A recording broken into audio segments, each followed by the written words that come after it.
New at 6, we are hearing from a county clerk in New York locked in a legal battle with Texas Attorney General Ken Paxton. Thanks so much for joining us. I'm Daniel Mudding. And I'm Jennifer Sanders. Earlier this year, Paxton won a lawsuit in Texas against a doctor who sent an abortion-inducing drug from New York to Texas. However, the judgment has yet to be enforced as a county clerk in New York refused to file it. Paxton is now suing the clerk, and that clerk told our Adam Schwager he was just following his own state's law. This saga starts in December. That's when Texas Attorney General Ken Paxton sued Dr. Maggie Carpenter for mailing an abortion-inducing drug to Texas, accusing her of operating in Texas without a medical license and knowingly inducing an abortion.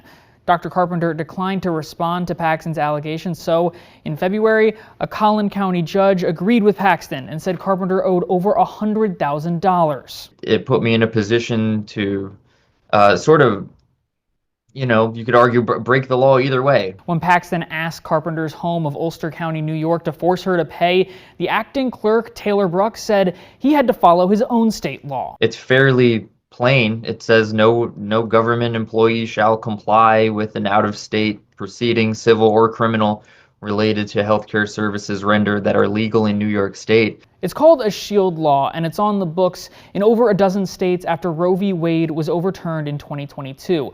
Attorneys general in several conservative states have argued they're unconstitutional, and on Tuesday, Paxton added his name onto a joint letter authored by Arkansas's attorney general, joining in 15 other states asking Congress to make these shield laws invalid. And I think the attorneys general in some way are saying, give us a law that's clear. Brooks says Paxton's recent filing against him is in New York and it's not yet finalized. But that's probably not the saga's final destination. Sooner or later, this is going to end up in federal court and then will probably eventually make it to the U.S. Supreme Court. In Austin, I'm Adam Schwager.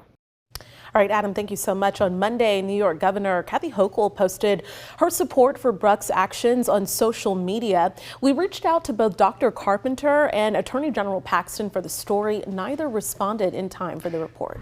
And adding some depth, Governor Abbott included Protect Unborn Children on the expansive special session agenda, giving lawmakers the opportunity to file 8 bills related to abortion.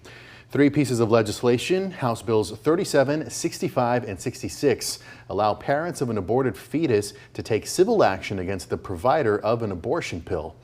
HB 70 would prevent minors from getting access to abortion facilities by blocking transportation funding, and HB 95 would prevent selling abortion-inducing drugs online.